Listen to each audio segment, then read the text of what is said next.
नमस्कार दोस्तों। Bermuda triangle, जिसे डेविल्स ट्रायंगल भी कहते हैं, एक ऐसा एरिया है अटलांटिक महासागर में जो मियामी यानी फ्लोरिडा, ब्रिटिश क्षेत्र यानी बर्मुडा और सैन जुआन यानी पिटोरिको के क्षेत्र को आपस में काल्पनिक त्रिभुज बनाती है। इसकी खोज किसी एक व्यक्ति या घटना द्वारा नहीं हुई है, बल्कि यहाँ गायब होती हुई घटनाओं के कारण धीरे धीरे प्रसिद्ध हुआ है। आइए इसके बारे में विस्तार से जानते हैं। बर्मुडा ट्रायंगल का इतिहास और प्रसिद्धि की शुरुआत। बर्मुडा ट्रायंगल का इतिहास 18वीं और 19वीं सदी में कई जहाज़ों एवं विमानों के रहस्यमय ढंग से गायब होने के बाद प्रसिद्ध हुआ है। खास तौर पर 19वीं सदी में कई हाई प्रोफाइल घटना ने इसे कुख्यात बनाया है। सबसे पहले हम बात करेंगे साल 1881 में 210 फीट लंबी जहाज़ एलिन ऑस्टिन नाम से, जो लंदन से न्यूयॉर्क जा रहा था। उस टाइम पर यह सफ़र काफ़ी आम हुआ करता था। ये सफ़र कई सारे जहाज़ किया करते थे। एलन ऑस्टिन को रास्ते में अचानक एक अनजान जहाज़ दिखाई पड़ता है बर्मुडा ट्रायंगल के एरिया के पास। बाहर से देखने में जहाज़ बिल्कुल नॉर्मल लग रहा था, पर अंदर किसी इंसान का कोई नामो निशान नहीं था। यहाँ देखकर एलन ऑस्टिन के कप्तान सोचते हैं, इस जहाज़ पे जाके देखता हूँ आखिर क्या हुआ इस जहाज़ के पास। पहले तो वो 2 दिन इंतज़ार करते हैं उस जहाज़ के पास, अपना जहाज़ लगा के कि अगर आसपास कोई हो तो कुछ पता चल जाए। जब 2 दिन तक उन्हें कोई रिस्पांस नहीं मिलता, उसके बाद वो पहला कदम अपना रखते हैं उस जहाज़ पे। जहाज़ पे जाने के बाद वो देखते हैं कि जहाज़ का सामान जहाँ होना चाहिए था वहीं था।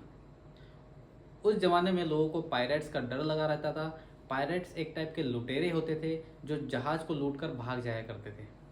ऐसा तो कुछ इस जहाज़ के साथ बिल्कुल नहीं हुआ था, क्योंकि जहाज़ का जो कीमती सामान था वो जहाँ होना चाहिए था वहीं था। यहाँ सब देखकर एलन ऑस्टिन के कप्तान ये फैसला लेते हैं कि क्यों ना दोनों जहाज़ को लेकर आगे बढ़ा जाए। वो अपने जहाज़ के कुछ क्रू मेंबर को उस अनजान जहाज़ पर भेजते हैं और दोनों जहाज़ को एक साथ लेकर आगे बढ़ने का फैसला लेते हैं।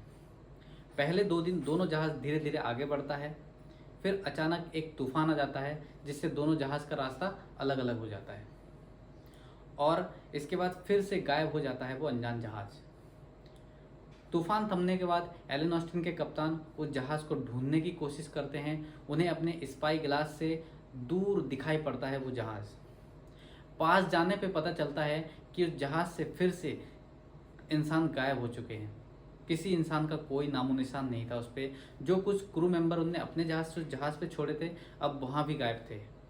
कहाँ गए, क्या हो उनके साथ, कुछ पता नहीं। इसके बाद जब एलन ऑस्टिन जहाज़ वापस लौटता है तो इसके जो ऑनर होते हैं वो इस कहानी को सुन के इतना घबरा जाते हैं कि वो अपने जहाज़ को बेच देते हैं।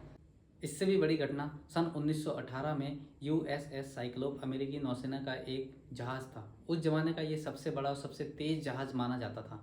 अमेरिकी नौसेना के लिए एक बहुत ही इम्पोर्टेंट एसेट था, क्योंकि उस ज़माने में अमेरिका वर्ल्ड वॉर फर्स्ट में हिस्सा लेना चालू किया था। 4 मार्च 1918 में 300 से अधिक लोग सवार थे इस यूएसएस साइक्लोप जहाज़ पे। वाशिंगटन के पास एक शहर पड़ता है वेस्ट इंडीज़ बाल्टीमोर। वहाँ से ये जहाज़ रवाना हुआ ब्राज़ील की ओर। लोगों के अलावा इसमें 11,000 टन मैग्नीज भी था। ये रास्ता तय करने में 9 दिन का समय लगना था। रास्ता साफ था। जहाज़ की तरफ से मैसेज आया कि ऑल वेल, मौसम साफ है। पर ये जो मैसेज था वो आखिरी मैसेज था जहाज़ की तरफ से। इसके बाद ये जहाज़ अपने रास्ते निकला और अचानक गायब हो गया।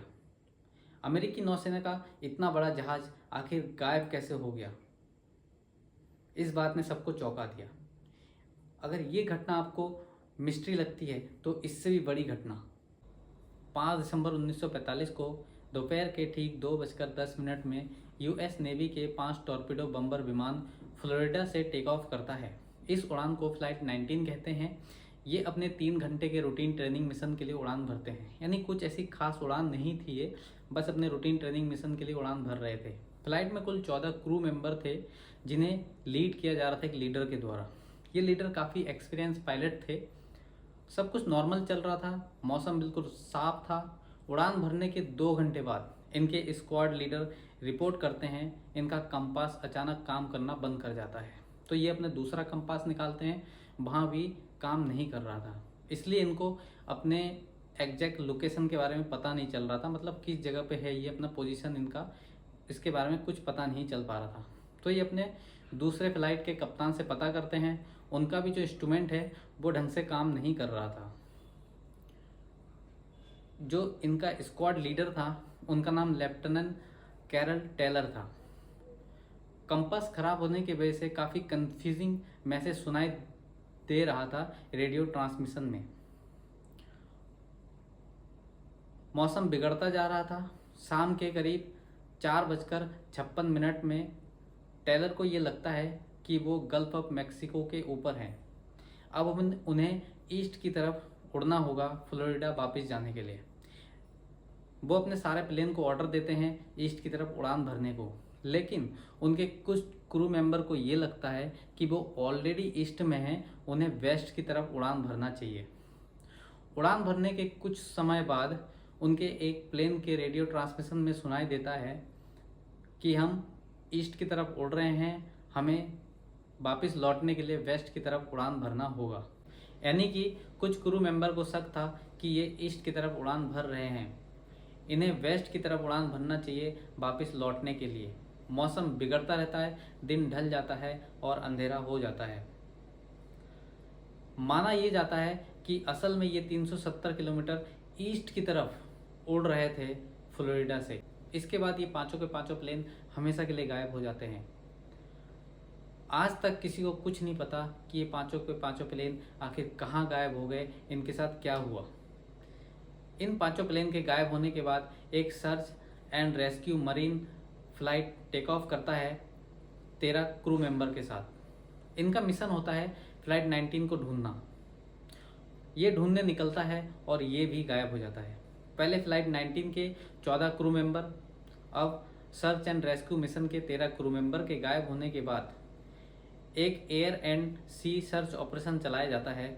उस समय का ये सबसे बड़ा सर्च ऑपरेशन होता है इन दोनों हवाई जहाज़ को ढूंढने के लिए। बहुत दिन तक ये मिशन चलता है, पर किसी भी इंसान की कोई ना तो बॉडी मिलती है, ना किसी प्लेन का कोई टूटा हुआ टुकड़ा। इंटरेस्टिंग बात यह है कि जहाँ ये दोनों प्लेन गायब होता है उसे आज हम बर्मुडा ट्रायंगल के नाम से जानते हैं। बर्मुडा ट्रायंगल का नामकरण एवं मीडिया का योगदान। बर्मुडा ट्रायंगल का नाम सबसे पहले 1964 में विंसेंट गैडिस नाम के लेखक द्वारा आर्गोजी पत्रिका में लिया गया। उन्होंने इस क्षेत्र को डेडली बर्मुडा ट्रायंगल का नाम दिया। उनके लेख में गायब होने की घटनाओं के बारे में जिक्र किया गया। बाद में सन 1974 में चार्ल्स बर्लिट्ज की किताब द बर्मुडा ट्रायंगल ने इसे विश्व स्तर पर प्रसिद्ध कर दिया। इनकी किताब में कुछ रहस्यमय कहानियाँ एवं सिद्धांत शामिल थे, जैसे अलौकिक शक्तियाँ, एलियंस और अटलांटिस जैसे खोई हुई सभ्यता। वैज्ञानिक और तार्किक व्याख्याएं। वैज्ञानिकों का मानना है ये क्षेत्र की घटनाएं असामान्य नहीं है, क्योंकि ये क्षेत्र भारी समुद्री और हवाई यातायात वाला क्षेत्र है। प्राकृतिक कारण, मीथेन गैस रिसाव और चक्रवात एवं मानव त्रुटियां भी इन घटनाओं के जिम्मेदार हो सकते हैं। कुछ विशेषज्ञों का मानना है कि यहाँ चुंबकीय कंपास काम करना बंद कर देता है, जिससे नेविगेशन की दिक्कत हो सकती है। बर्मुडा ट्रायंगल रहस्यमय क्यों बना? मीडिया ने, साहित्यकारों ने और फिल्म निर्माताओं ने इस जगह को इतने रहस्यमय बना के दिखाया कि लोगों की जिज्ञासा और बढ़ी। असामान्य घटनाएं। कुछ घटनाओं में जहाज का मलबा तक नहीं मिला, जिससे यहाँ अलौकिक शक्तियों के सिद्धांत ने जन्म लिया। भौगोलिक सिद्धांत। ये क्षेत्र अचानक मौसम में बदलाव एवं समुद्री खतरों के लिए जाना जाता है, जिससे ये जगह और रहस्यमय बनती है। निष्कर्ष। बर्मुडा ट्रायंगल की खोज किसी एक व्यक्ति या घटना द्वारा नहीं हुई है, बल्कि यहाँ समय के साथ साथ गायब होने वाली घटनाओं, मीडिया कवरेज और लेखकों द्वारा रहस्यमय क्षेत्र के रूप में उभरा है। वैज्ञानिक दृष्टिकोण से इसके रहस्य के पीछे प्राकृतिक एवं मानवीय कारण भी हो सकता है, पर इसकी कहानियाँ आना भी लोगों को काफ़ी आकर्षित करता है। इस क्षेत्र को मिस्टर बीस्ट ने एक्सपोज किया है 24 आवर सर्वाइविंग वीडियो बना के। ये वीडियो आप उनके चैनल में जाके भी देख सकते हैं। We got him! I got him by a toe! Bring Chandler over here. Chandler, buddy! Chandler, are you okay? Are you okay? Yeah. Alright, good. Last one to fall off wins $2,000. Oh!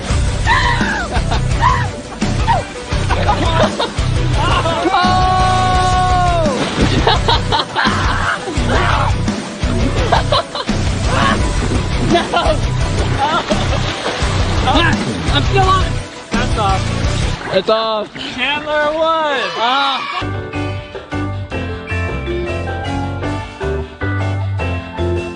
We are doing a cool trick competition. Whoever jumps off the yacht with the coolest trick wins $2 grand. Chandler, go for it.